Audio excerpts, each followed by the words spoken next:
Hello student, हम लोग class 11th का मैथ का टॉपिक कॉम्प्लेक्स नंबर पढ़ रहे थे।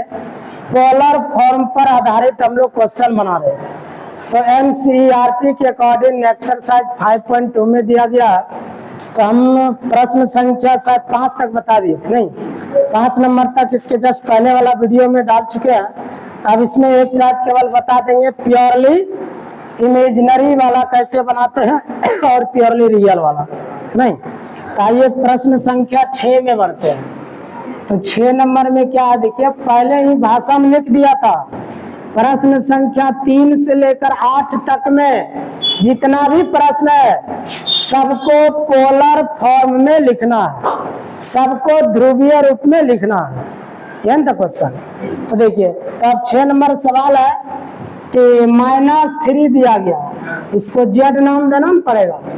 तो माना कि इंग्लिश में क्या बोलता है, लेट, तो जेड इक्वल टू कितना, -3, है ना, हो गया। अब इसी का क्या ज्ञात करना है, पोलर फॉर्म ज्ञात करना। पोलर फॉर्म ज्ञात करने के लिए मॉड जेड चाहिए, नहीं चाहिए। इसको सजा देते हैं एक बार, देखिए तो जेड बराबर x प्लस IY, ये क्या है, प्योरली रियल है ना, विशुद्ध वास्तविक है, जिसका काल्पनिक भाग 0 हो जाए, इमेजिनरी पार्ट जिसका 0 हो जाए, इसको क्या कहते हैं, प्योरली रियल। तो सजाने के बाद मॉड जेड निकालने में आसानी होता है। तो मॉड जेड इक्वल टू क्या हो गया, √, रियल पार्ट का स्क्वायर प्लस इमेजिनरी पार्ट का स्क्वायर। तो मॉड जेड इक्वल टू 3 3 9, 0 की स्क्वायर 0 होगा, 0 जोड़ेंगे तो असर तो नहीं पड़ेगा, 3 हो गया। अब मामला रहा आर्गुमेंट का, नहीं, जब प्योरली रियल या प्योरली इमेजिनरी हो तब बोले थे किसी क्वाड्रेंट में नहीं जाता, ये किसी एक्सिस पर आता। तो डायरेक्ट लिखेंगे, यहाँ से पता चल जाएगा, देखिएगा x axis, y axis, origin. अब बोलिए x का मान -3 है, x का मान -3 है, y का मान 0 है। पुनः हम आर्गुमेंट के लिए काम कर देते हैं, चूंकि z इक्वल टू -3 है, इसको सजाने के बाद पता चला ऐसा हुआ, इसीलिए x का मान कितना हो गया, -3, y का मान 0। तो x एक्सिस पर ऋणात्मक दिशा की ओर है। तो देखिए, तो मान लीजिए ये है -1, -2, -3, कोण तो हमेशा यहाँ से मापा जाएगा, यहाँ से लेकर यहाँ तक तो बीच का कोण कितना, 180 डिग्री। वही ना आर्ग्यूमेंट इसका होगा, इसीलिए argument of z equal to हो जाएगा। ये क्वाड्रेंट में नहीं है, ये एक्सिस पर है, x एक्सिस पर ऋणात्मक दिशा की ओर ना। चले, आर्गुमेंट ऑफ जेड को ही क्या कहते हैं, थीटा। तो थीटा इक्वल टू कितना हो गया, पाई। आर्गुमेंट भी मालूम, मॉड जेड भी मालूम, आप पोलर फॉर्म लिख सकते हैं ना। यानी आप क्या लिखते थे, पोलर फॉर्म ऑफ जेड, यानी जेड का कैसा रूप, जेड का ध्रुवीय रूप, है ना। चले, बराबर क्या होता है बोलिए, mod Z into cos theta plus I sine theta. अब देखिए मॉड जेड का मान कितना है, मॉड जेड का मान 3 है, इंटू कॉस थीटा का मान पाई है ना, प्लस I साइन पाई। इसी रूप को बोलते हैं पोलर फॉर्म। यही हो गया आंसर। अब समझ में आ गया। अब प्योरली रियल वाला बन गया, प्योरली इमेजिनरी वाला भी बना लीजिएगा, क्या नहीं बनेगा। चले, तब हम लोग का पोलर फॉर्म का रूप भी खत्म हो चुका है, ठीक है। चले, इसका स्क्रीनशॉट लीजिए, फिर आगे बढ़ेंगे। रुक जाइए, लिखने दीजिए सवाल। आइए, अब हम लोग 5.2 के बाद NCERT के अकॉर्डिंग 5.3 बढ़े। इसमें क्या कहता है देखिए, निम्नलिखित समीकरण में से प्रत्येक को हल करना है। नहीं, solve each of the following equation. निम्नलिखित समीकरण को क्या करना है, हल करना है। जितना भी सवाल दिया है इसमें टोटल 10 क्वेश्चन दिया है, 10 समीकरण दिया, 10 को केवल क्या कर देना है, हल कर देना है। तो देखिए कैसे करेंगे। पहला सवाल यही है, इसको हल कर दीजिए। देखने से लग रहा है द्विघात समीकरण है, बिल्कुल है, द्विघात है कि नहीं है। x पर 2 पावर है, द्विघात है। लेकिन अब अंतर यहाँ पर है कि जब आप 10 क्लास में पढ़ के हाईवे किए हैं तो यहाँ क्यों दिया द्विघात समीकरण। सोचने वाली बात है। आइए सोच विचार करते हैं। यहाँ जितना भी मूल निकलेगा सब काल्पनिक निकलेगा, यहाँ वास्तविक वाला नहीं है। वास्तविक मूल वाला केवल 10 क्लास तक था, उसके बाद नहीं। यहाँ पर जितना भी मूल निकलेगा वो सब काल्पनिक निकलेगा। देखिए आपके सामने निकालते हैं। सॉल्यूशन गिवन मतलब दिया हुआ है, क्या दिया हुआ है, x² + 3 = 0। हमको x का मान निकालना। हल करने का क्या मतलब, x का मान निकालना। तो निकालते हैं x का मान। x² हो गया, ये प्लस में तो उधर माइनस में नहीं चला जाएगा। अब स्क्वायर हटाइए, इधर रूट चला जाएगा। x बराबर, याद करिए आप, अगर रूट के अंदर माइनस लग जाती है काल्पनिक संख्या को प्रदर्शित करता। 3 का वर्गमूल नहीं निकालता, उसको उसी तरह छोड़ दीजिए। माइनस के चलते आई लगाते हैं, यही तो हो गया आंसर। नहीं समझ। जितना भी आप 10 क्वेश्चन है ना, 10 क्वेश्चन में रूट के अंदर माइनस आना तय है। यह सब काल्पनिक वाला दिया गया है। बस आपको याद करने के लिए, याददाश्त दिलाने के लिए है कि काल्पनिक रूट कैसे निकलता है, इसी तरह से निकलता है। नहीं समझे। लेकिन ध्यान रहे, एवरी स्क्वायर, ध्यान दीजिए। पहले चीज हम क्या कर रहे हैं कि आप 10th में पढ़े थे, जितना भी द्विघात समीकरण होता है उसके पास केवल 2 और 2 ही मूल होते हैं। द्विघात समीकरण में हमेशा आप देखे होंगे 2 मूल निकलता है। चाहे जो भी निकले, या दोनों वास्तविक निकल जाए, या दोनों काल्पनिक निकल जाए, या एक वास्तविक एक काल्पनिक निकल जाए, लेकिन निकलता तो है। नहीं समझे। इसीलिए थ्योरम भी पढ़े होंगे 10th में। क्या थ्योरम था, every quadratic equation having only 2 और 2 रूट्स, यानी प्रत्येक द्विघात समीकरण के पास केवल 2 और 2 ही मूल होते हैं। जब ये द्विघात समीकरण है तो आपसे तो एक ही जो मूल निकल गया। कहीं ना कहीं आप गड़बड़ी किए, एक मान में गड़बड़ी है, एक मान घट गया आपका। तो देखिए कहाँ गलती किए थे, याद रखिएगा। स्क्वायर हटा के जैसे रूट चढ़ाते हैं, इसी जगह हम लोग एक अल्फा का मान प्लस यूज करते हैं, बीटा का मान माइनस यूज करते हैं। क्या नहीं समझे। इसीलिए हम लोग प्लस माइनस लगाते हैं। जिसको डायरेक्ट समझ में नहीं आया वो इनडायरेक्ट समझिए। देखिए और तरीका है मेरे पास कि प्लस माइनस हुआ कैसे, उसको समझाते हैं। देखिए पुनः बना रहे हैं इसको दोबारा, चूंकि आपका सवाल यही है ना, x² + 3 = 0। यहाँ प्रॉब्लम होगा वहां बोलना है। इम्प्लाइज दैट, ये हम ये समझाने आप जा रहे हैं कि प्लस माइनस हुआ कैसे। अभी तो हम डायरेक्ट बोल दिए, स्क्वायर हटा के रूट चढ़ाया जाता है, प्लस माइनस लेते हैं। ये तो डायरेक्ट बोल दिया, हालांकि आप जानते भी होंगे पहले से, लेकिन हम दिखा देते हैं अभी प्लस माइनस कैसे आता है। अगर x का गुणांक 0 हो, द्विघात समीकरण का स्टैंडर्ड रूप आप पढ़े होंगे, x² + bx + c = 0। Any equation of the form x² + bx + c = 0 is called quadratic equation। कोई भी समीकरण जो किस रूप का हो, इस रूप का, ax² + bx + c = 0, नहीं याद है, इस रूप का कोई भी समीकरण रहता है तो उसको द्विघात समीकरण कहते हैं। अगर x का गुणांक 0 हो, देखिए इसमें x का गुणांक 0 है, x है ही नहीं, खाली x² है, एक्स स्क्वायर वाला पार्टनर है, लेकिन एक्स का गुणांक है ये नहीं है। इसके बाद डायरेक्ट अचर पद है, देख लीजिए नहीं है। जब जब अचर पद हो और एक्स स्क्वायर हो तो देखिए कैसे बनाना चाहिए उसको। यहाँ पर देखिए क्या कर रहे हैं, जबरदस्ती ऐसा लिख दिया -3 गुना -1 बराबर 0। कोई जहां दिक्कत हो तुरंत पूछना भी है, नहीं समझे। सवाल के साथ कुछ भी काम करिए लेकिन आंसर नहीं पढ़ने दीजिएगा, हमेशा बोले सब दिन।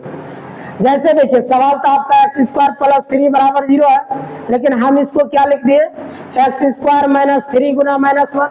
इसको सरल करिए, अगर उतना नहीं पूरेगा तो ऐसा लिखना गलत होगा। तो माइनस गुना माइनस प्लस 3 गुना 1 3, कहाँ गलती है, सही है तो नहीं समझे। आप ऐसा क्यों किए ये नहीं जानिएगा, जानना चाहिए। देखिए जनाते हैं x² - 3 -1 को I² लिख सकते हैं। I² का मान नहीं होता -1, क्योंकि I² का मान -1 होता है, क्या नहीं होता। अब हम सोचते ये है कि पूरे का होल स्क्वायर हो जाए, पूरे का। तो कोई बताइए, थोड़ा थोड़ा बताइए, ज्यादा नहीं। 4 कितना पर 2 पावर चढ़ाए 4 हो जाए, 2 पर, समझ रहे नहीं सब। फिर उसी तरह बताइए 9 किसका वर्ग करे कि 9 हो जाए, 3 का वर्ग करेंगे तो 9 हो जाएगा, समझते जाइएगा। 16 कितना का वर्ग करें 16 हो जाएगा, 4 का वर्ग करेंगे तो 16 होगा, समझ रहे। 64 कितना का वर्ग करें 64 हो जाएगा, 8 का। अब मामला फंस जाएगा। 3 दे दिया, किस संख्या का वर्ग करें कि 3 हो जाए। चले बताइए आप, बोलिए। क्यों नहीं ध्यान देते, जब बताते ध्यान दिया करिए, समझे कि नहीं। First year is the rest year कदापि नहीं समझिएगा, अन्यथा second year is the first year. चल लीजिए, इसलिए फर्स्ट ईयर को अगर खिलवाड़ समझ लीजिएगा तो पता चल जाएगा सेकेंड ईयर में। आप हालचाल पूछ लीजिएगा सीनियर से, क्या जो नहीं पढ़ा 11th उसके साथ क्या बीतता है, बात समझे कि नहीं। इसलिए हम शुरू से बोलते हैं कि 11th क्लास को इग्नोर नहीं करिएगा।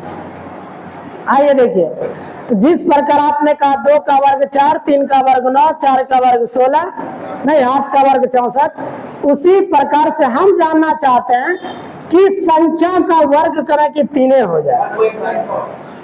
चले आपके हिसाब से हम दे रहे हैं। किसी ने कहा 1.5 कर दीजिए, इसका मतलब 1.5 को 2 बार गुना करेंगे, करिए देखिए होता है 1.5 गुना 1.5, 15 15 या 225, 2 अंक के पहले दशमलव, ये कहाँ आया,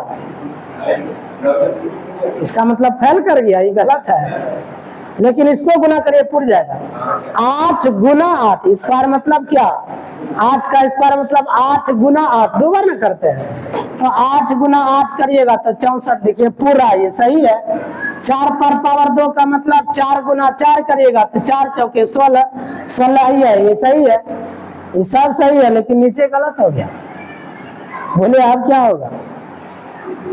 चले अब समझिए, कोई बात नहीं, एक बार दिमाग में डाल देंगे हमेशा याद रहेगा। अगर ये पूर्ण संख्या नहीं है, अगर ये पूर्ण संख्या नहीं हो तो हमेशा क्या करिएगा, जितना है उतने लिख करके उसमें ऐसे रूट चढ़ा दीजिएगा, स्क्वायर रूट कट जाएगा, 3 बच जाएगा। क्या नहीं समझे, नहीं समझ। स्क्वायर रूट काट के क्या बचेगा, 3 बचेगा। आपको दिक्कत, मान लीजिए जैसे 2 पूर्ण वर्ग संख्या नहीं है, ये भी पूर्ण वर्ग नहीं है ना, परफेक्ट स्क्वायर ये नहीं है, तो हम सोचते हैं कितना का वर्ग करें कि 2 हो जाए। अगर ये पूर्ण वर्ग नहीं है तो इसी में केवल रूट लगा दीजिएगा, 2 है तो 2 में रूट लगा दीजिए, क्योंकि स्क्वायर रूट कट के फिर 2 बचेगा।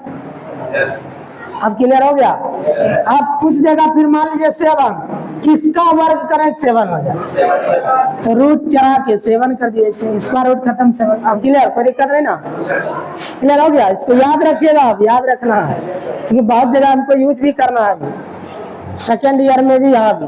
आइए देखिए, तो आप देखिए, तो हम चाहते क्या है, इस पूरे का होल स्क्वायर हो जाए, पूरे का होल स्क्वायर, आई का स्क्वायर तो ये है। अब सोचते हैं कि ये 3 किस संख्या का वर्ग है, तो चूंकि ये पूर्ण वर्ग है ही नहीं है, परफेक्ट स्क्वायर है ही नहीं, इसका मतलब रूट चढ़ा के स्क्वायर कर दीजिए, बात बराबर हो जाएगा। Implies that x square minus √3 का होल स्क्वायर गुना आई स्क्वायर बराबर 0। अब देखिए स्क्वायर रूट कट जाएगा तो 3 बच जाएगा। अब ऐसा क्यों किए, क्योंकि दोनों पर आप सेम सेम पावर हो गया, तो हल का स्क्वायर लिख दिया जाएगा। Implies that x square minus same same power है, तो √3 गुना आई का होल स्क्वायर बराबर 0। क्या नहीं समझे? इसको ऐसे कैसे लेके समझे कि नहीं? अब यहाँ पर एक फॉर्मेट लगेगा, क्या लगेगा, ए स्क्वायर माइनस बी स्क्वायर, नहीं समझे? तो ए स्क्वायर माइनस बी स्क्वायर का फॉर्मेट लगा दीजिए, ए प्लस बी √3i ना इंटू ए माइनस बी यानी √3i। इसमें कभी गलती से रूट को यहाँ तक नहीं दे दीजिएगा, गलत हो जाएगा। इसका मतलब आई भी रूट के अंदर चला जाएगा, वो गलत हो जाएगा। इसलिए रूट का भी थोड़ा सा ख्याल रखना है, केवल 3 पर रूट होना चाहिए, आई पर नहीं। क्या नहीं समझे? आइए बराबर कितना 0। अब आपको याद ही होगा, अगर 2 फैक्टर 0 होता है, या तो पहला फैक्टर 0 होगा या तो दूसरा फैक्टर 0 होगा। नहीं याद है? थोड़ा सा याद दिला देते अगर याद नहीं है तो। कोई भी 2 संख्या का गुना अगर 0 है, कोई भी 2 संख्या का गुना अगर क्या 0 है, वो या तो पहला संख्या 0 होगा या तो दूसरा संख्या 0 होगा। जैसे देखिए यहाँ पर अगर 0 होगा तो यहाँ कोई भी दूसरा संख्या लिख दीजिए, 8 लिख दीजिए, 80 लिखिए, 18 लिखिए, 50 लिखिए, 1000 लिखिए, 0 से गुना करिएगा तो 0 न हो जाएगा। नहीं समझे? इसका मतलब अगर 2 संख्या का गुना 0 है, या तो पहला संख्या 0 होगा या तो दूसरा भी 0 हो सकता है। देखिए कैसे, दूसरा संख्या 0 रख दिया, पहला संख्या 50 लिख दिया, तो फिर भी तो 0 गुना 50 करेगा, फिर भी 0 होगा, नहीं हो गया। अगर 2 संख्या का गुना 0 है, या तो पहला संख्या 0 होगा या तो दूसरा संख्या 0 होगा, इसी को हम फैक्टर बोलते हैं। अगर 2 फैक्टर का 0 है, या तो पहला फैक्टर 0 होगा या तो दूसरा फैक्टर 0 होगा, समझे? आइए, अगर 2 फैक्टर 0 है, या तो पहला फैक्टर 0 होगा या तो दूसरा फैक्टर 0 होगा। जहां प्रॉब्लम होगा बोलना भी है बराबर 0। क्या नहीं समझ रहा?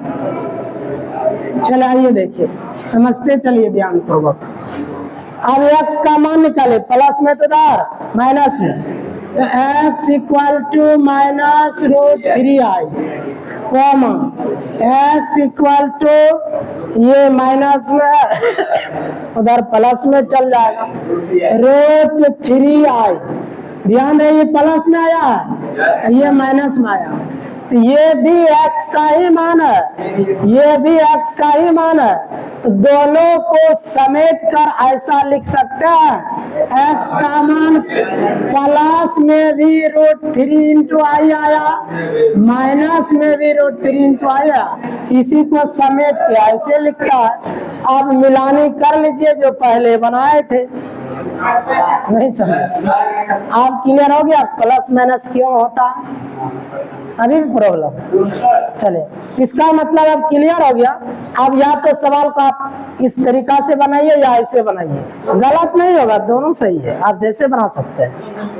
नहीं, ये आपको संतुष्टि के लिए बता दिए प्लस माइनस क्यों लिया गया, आप डायरेक्ट यूज करिएगा। ध्यान से देखते रहिए, ध्यान दीजिए पहले।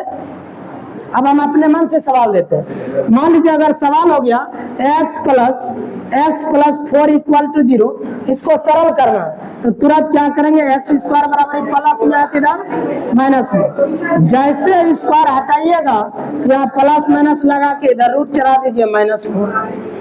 नहीं समझ, फिर प्लस माइनस को काटेगा, कैसे आया इसको ऐसे समझाना पड़ेगा, नहीं समझे। आइए देखिए, तो x बराबर प्लस माइनस, अब 4 का वर्गमूल दो, अब माइनस रहता है तो आई लिखते हैं बगल में, हो गया आंसर।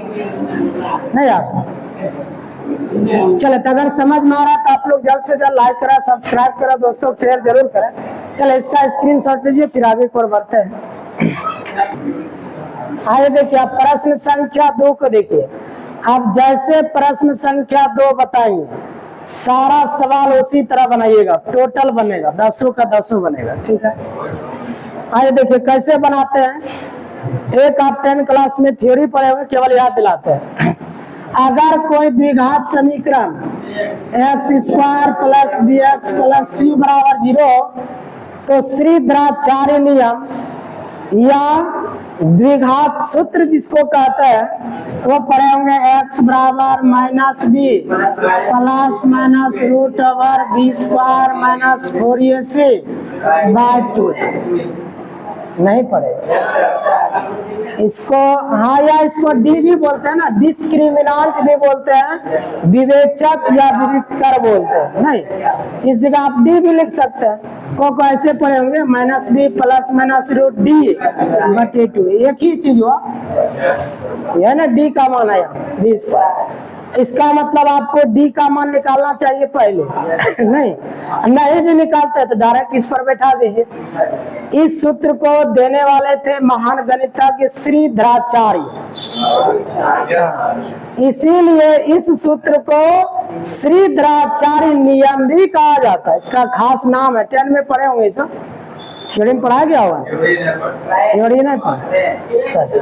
हाँ, तो इसको क्या बोलते हैं, श्रीधराचार्य नियम या द्विघात सूत्र कहा जाता है।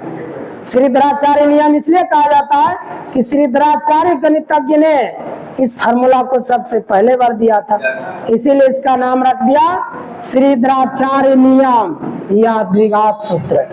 आइए, जितना भी सवाल है 2 नंबर से लेकर 10 तक की हम बात कर रहे हैं, टोटल इसमें 10 क्वेश्चन है। अब 2 नंबर से लेकर 10 नंबर तक सवाल इसी पर बनाते रहिएगा, बनते रहेगा, समझे, सबको इसी पर बना दीजिएगा। तो आइए देखिए, अगर ये द्विघात समीकरण है तो एक का मान बता सकते हैं। देखिए, एक इसको बोलते हैं, x² का गुणांक a होता, x का गुणांक b होता, अचर पद c होता। नहीं याद है, coefficient of x² is a coefficient of x is a constant term c। नहीं, तो देखिए कोएफिशिएंट ऑफ x² नहीं समझ, कॉमन कोएफिशिएंट ऑफ x का गुणांक b का मान 1 हो गया, कांस्टेंट टर्म c बराबर 1। आप डायरेक्ट ये फार्मूला लगा दीजिए, श्रीधराचार्य साहब ने जो दिया उसका उल्लंघन नहीं करना, उसी पर बनाइएगा।